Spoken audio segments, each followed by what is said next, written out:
Je viens à la mairie de Saint-Souplet où je vais rencontrer le maire Stéphane Devauchel, qui est aussi bien sûr vice-président au Pays de Meaux et chargé des relations avec l'aéroport Paris-Charles de Gaulle, qui est évidemment, on le sait, le nouveau nom pour l'aéroport de Roissy. C'est en avant-première du Salon du Bourget où le Pays de Meaux va tenir un stand. Donc le maire va nous expliquer ce que ça signifie pour le Pays de Meaux, l'importance des enjeux. Stéphane Devauchel, bonjour.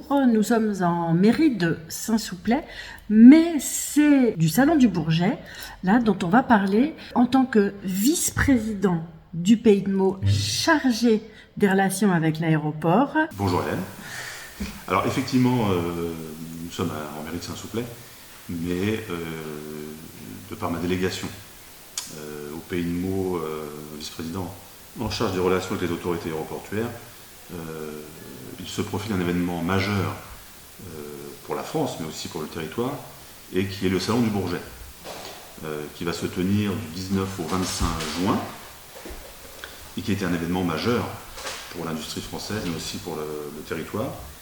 Et à ce sujet, de par ma délégation, je m'y intéresse au premier plan évidemment, mais aussi pour mettre en exergue, en valeur, tout le travail accompli par le GIP RMA, Roissy-Meaux Aéropole, qui sous la présidence de Jean-François Copé, président de l'agglomération du Pays de Meaux également,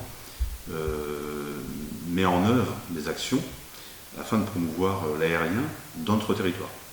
Alors, on rappelle que ce GIP, ou GIP, RMA, rassemble 4 communautés d'agglomération ou intercommunalités, qui sont le Pays de Meaux, le Pays de l'Ourcq, Plaines-Amont de France et Roissy, Pays de France. Voilà, c'est ça. Voilà. Ces 4 intercommunalités s'unissent pour fédérer leurs forces et leurs talents.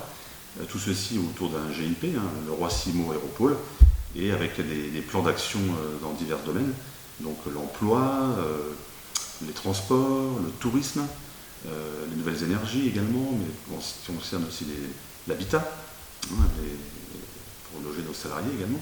En sachant que l'emploi, lui, est un domaine particulier et est pris en charge par l'autre... l'autre pan de CDG Alliance, entre guillemets, qui est présidé par Jean-Louis Durand.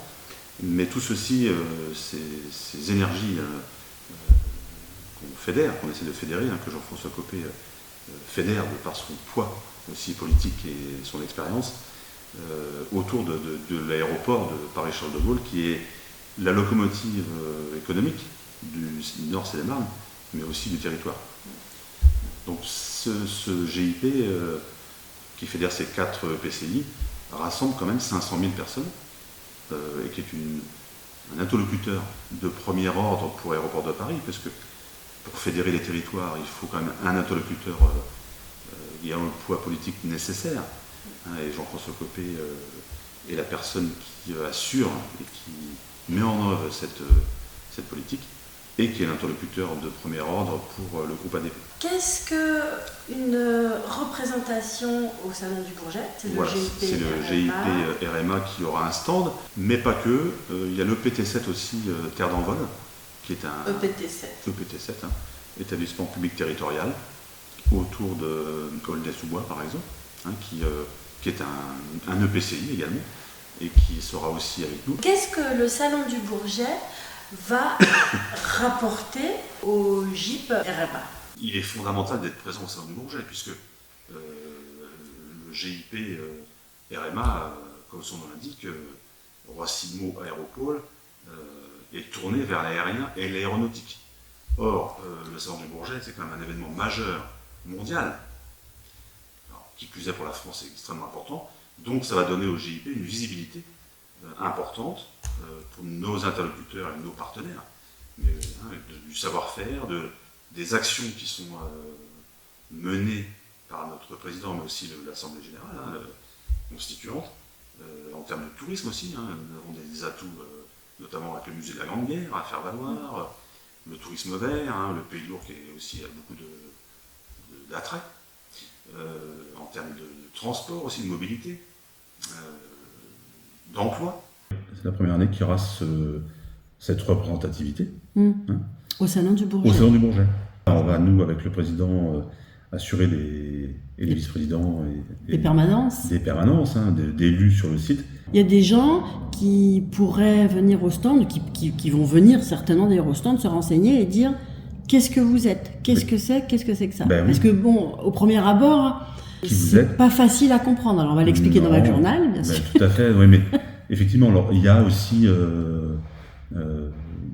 l'implantation d'entreprises, puisque le Pays de Meaux, le secteur Saint-Souplet, qui fait partie du Pays de Meaux, a aussi un tissu économique extrêmement important, avec des sous-traitants qui travaillent pour l'aéronautique, pas mal de sociétés qui travaillent pour le groupe ADP, pour Air France, pour Dassault par exemple, aussi Paris-Le Bourget. Paris-Le Bourget est un aéroport, le premier aéroport d'affaires en France, quand même. Donc c'est extrêmement important, c'est complémentaire avec CDG, Paris CDG. D'ailleurs, ils s'appellent tous les deux Paris-Le Bourget, Paris-CDG. Paris-Charles de Gaulle, et il aime Paris-Orly. C'est Paris, mais avec 3 plateformes. Donc c'est vraiment un groupe. Un groupe ADP. Qu'est-ce que le GIP, concrètement, va pouvoir proposer sur le stand? J'aimerais rentrer un peu plus dans le vif du sujet, et qu'est-ce que les visiteurs vont pouvoir en retirer? Alors, particulièrement les entreprises, peut-être? Alors, l'entreprise est un des pans d'action du GIP, mais pas que, il y a aussi le tourisme, puisque, par exemple, nos passagers, enfin les passagers qui passent par CDG, qui peuvent être en correspondance longue, pourraient aussi profiter de l'attractivité touristique du GIP. Alors, qu'est-ce que c'est une correspondance longue? Quand ils ont peut-être 2 jours une journée 6 à 8 heures de correspondance, ou un peu plus ou un peu moins, mais en fin de compte, c'est leur proposer également, par exemple, le musée de la Grande Guerre, un partenariat pour qu'ils viennent visiter le musée. Marne-Ourcq, l'office de tourisme, peut proposer aussi des actions vis-à-vis du tourisme vert, qui est plus vers le pays de l'Ourcq, avec le canal de l'Ourcq, avec...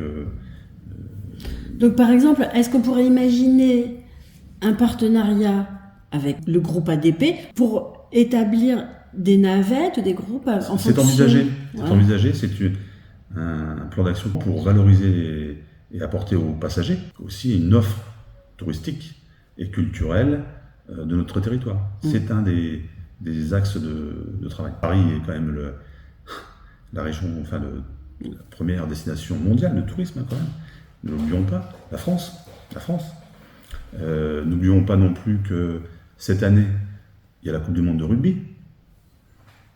L'année prochaine, il y a les JO, Paris 2024, qui vont être 2 événements majeurs pour le tourisme et le sport. Il va y avoir un afflux de passagers.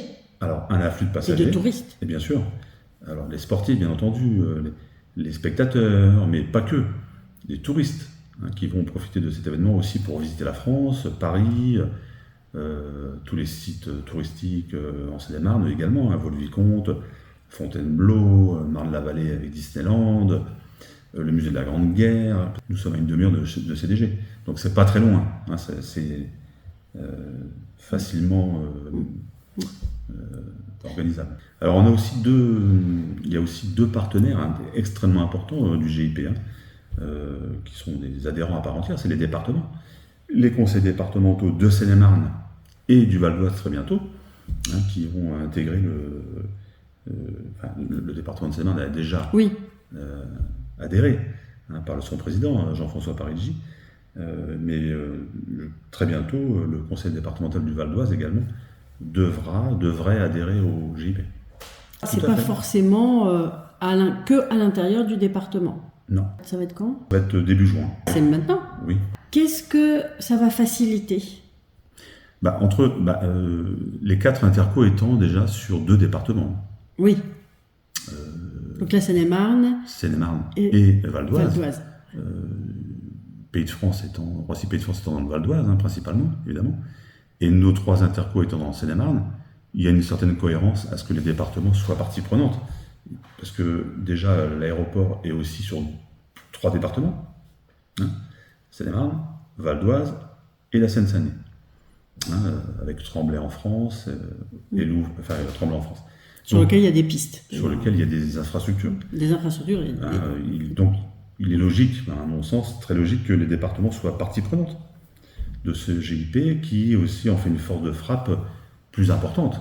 Quelle est la différence entre le GIP, RMA, et la grande métropole qui a été refusée, le projet de grande métropole qui a été refusé l'année dernière par des élus de Roissy Pays de France d'ailleurs. Que ce soit le pôle métropolitain ou le GIP est une autre façon, mais toutefois l'idée c'est de fédérer les forces parce que et face au Grand Paris également parce que c'est quoi le danger alors le danger c'est que si t'en es un danger que la plateforme aéroport Paris-Charles de Gaulle soit versée dans le Grand Paris et ne profite pas à nos territoires ici. Comment ça pourrait être versé? En fait, peut-être Paris-Charles de Gaulle serait une composante du Grand Paris. Or, il est plutôt sur notre territoire, parce que je rappelle quand même que la moitié de la plateforme Paris-Charles de Gaulle est en Seine-et-Marne, que une grande partie de nos administrés travaillent sur la plateforme, qui a des retombées économiques, en termes d'emploi, en termes de fiscalité pour les communes, en termes de sous-traitance qui travaillent pour la plateforme. La plateforme est plutôt logiquement dans son territoire ici, du Nord Seine-et-Marne et du Val d'Oise. Pourtant, la Seine-et-Marne, les acteurs de Seine-et-Marne et les habitants, donc les Seine-et-Marnais, se plaignent toujours de ne pas avoir suffisamment de retombées économiques, d'avantages. Ils continuent à se plaindre des nuisances. Les nuisances, la flotte des appareils a beaucoup évolué. La technologie évolue dans le bon sens parce que les moteurs des avions sont de moins en moins bruyants, ils consomment de moins en moins de kérosène, de carburant. Il y a des carburants maintenant verts, qui de nouvelles technologies, et surtout au niveau du bruit des avions. Ouais. Le bruit, les décibels, les moteurs sont de meilleure technologie qui, au niveau décibels, sont beaucoup moins impactants. Mais les gens parlent beaucoup de pollution atmosphérique. Les avions ne volent pas à l'électricité, je ne suis pas sûre qu'ils ne fassent ça. Encore, mais on développe aussi, vous savez, vous avez entendu, on développe l'hydrogène. Oui. C'est une technologie qui a de l'avenir, puisque c'est une énergie propre. Et donc, les grands constructeurs, les motoristes. C'est Rolls-Royce. Snecma, Rolls-Royce, tous les Français, on est très bien placés dans ce domaine. Donc, travaillent d'arrache-pied pour tendre vers cette nouvelle technologie beaucoup plus vertueuse pour l'environnement. Ouais. Oui, mais bon, voilà, ils y travaillent, mais on n'a pas encore trouvé le moyen c'est une technologie vous savez, quand vous faites un Paris-New York ou Paris-Los Angeles, c'est des vols qui durent longtemps, donc il faut quand même une technologie qui assure cette durée. Il faut des réservoirs pour contenir le carburant. Oui. L'Airbus A380 est arrivé, super, tout le monde était content, il y a eu des commandes, des achats, on a commencé on les a vus voler, et d'un coup, on l'a arrêté. L'A380 a été arrêté, stoppé net. Et puis, actuellement, les compagnies aériennes se remettent à les remettre en service. Pourquoi ils ont été arrêtés? On se doute, apparemment, c'était pas assez rentable, pas suffisamment de passagers peut-être, Après, c'est des stratégies qui appartiennent aux compagnies aériennes. Alors après, on est tombé aussi dans une période difficile. Je ne vais pas le faire le rappel, mais la crise sanitaire a été très difficile pour le transport aérien, c'est une évidence. Là, le trafic reprend, et tant mieux, parce que c'est aussi derrière des emplois. C'est ça, c'est de l'économie. C'est de l'économie. Et qu'est-ce qu'elles disent en ce moment, les compagnies aériennes? Il a fallu remettre en marche, parce que une compagnie aérienne ou un aéroport, c'est une lourde inertie. Quand elle s'arrête, il faut remettre la machine en route. Donc il y a toute la maintenance à refaire, il y a toutes les procédures à revalider. Donc tout ça, ça ne se fait pas du jour au lendemain. C'est une machine lourde à remettre en service. Le JPRMA, avec la présence de Jean-François Copé, a cet avantage d'avoir un seul interlocuteur vis-à-vis du groupe ADP, qui est nettement facilitateur pour prendre des décisions ou pour avoir un plan d'action. Il est plus simple d'avoir un seul interlocuteur que multiples personnes décideurs. Alors pour prendre des décisions, comme ces faits touristiques avec la mobilité, le transport, des choses comme ça. Voilà, pour faciliter l'accès à la plateforme, parce que beaucoup de salariés aussi travaillent en horaire décalé sur la plateforme. Donc il faut organiser aussi leur déplacement. Les touristes, il faut aussi l'organiser. Le tourisme en Seine-et-Marne, il faut le valoriser, même dans le Val d'Oise, idem. Donc l'emploi, l'économie, l'implantation d'entreprise. Je rappelle que Hameau, sous l'impulsion de Jean-François Copé, le lycée Pierre de Coubertin va aussi être un pôle de formation, d'excellence pour les métiers aéronautiques. Donc ça, c'est un maillon aussi indispensable, essentiel, parce que les compagnies, tout le monde recrute, mais on manque de main-d'œuvre. C'est aussi l'objectif, c'est de donner du travail à nos habitants. Or, la plateforme aéroportuaire est une locomotive à côté de chez nous, d'emploi, un gisement d'emploi extrêmement important. Alors, l'avantage, c'est qu'il y a des emplois très qualifiés à très peu qualifiés. Tout le monde peut travailler sur la plateforme aéroportuaire. J'en suis un exemple vivant, puisque j'y travaille depuis 34 ans, et j'ai commencé comme électricien, électromécanicien, technicien de maintenance, responsable d'exploitation dans les aérogares, et maintenant, plus particulièrement, en charge des relations avec la riverainté et les élus du territoire. Mais voyez-vous, dans une entreprise comme ça, on peut changer de métier, on peut commencer très peu à la base, très peu qualifié, mais aussi on peut évoluer. Donc c'est ça l'avantage de cette plateforme également. Là, on parle emploi, ce qui est plus une spécificité du GIP CDG Alliance. Quel est le niveau d'interactivité? Comment ça s'articule, ça? Il y a beaucoup d'emplois qui ne sont pas pourvus, par exemple à Charles de Gaulle. On demande des personnes avec des compétences différentes. Soit il faut parler anglais, évidemment c'est un atout important, majeur, mais pas que. On peut aussi être de la filière technique, des métiers de la sûreté, de la sécurité, tout ce qui est environnemental. On cherche des techniciens en espace vert aussi, on peut avoir des spécialistes de l'eau, parce que tous les process à l'aéroport, c'est comme une ville en fait. Le GIP et le RMA et CDG Alliance sont très complémentaires, puisque l'emploi est un vecteur important.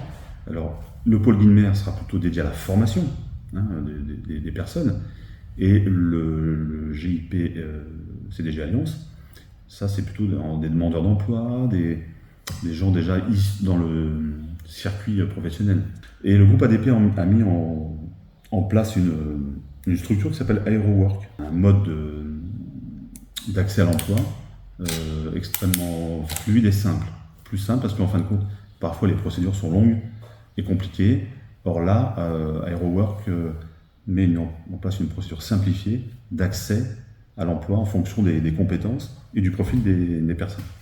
Le JPRMA a été créé il y a pas si longtemps que ça. Oui, le JIP Alliance existait avant. CDG Alliance existait auparavant.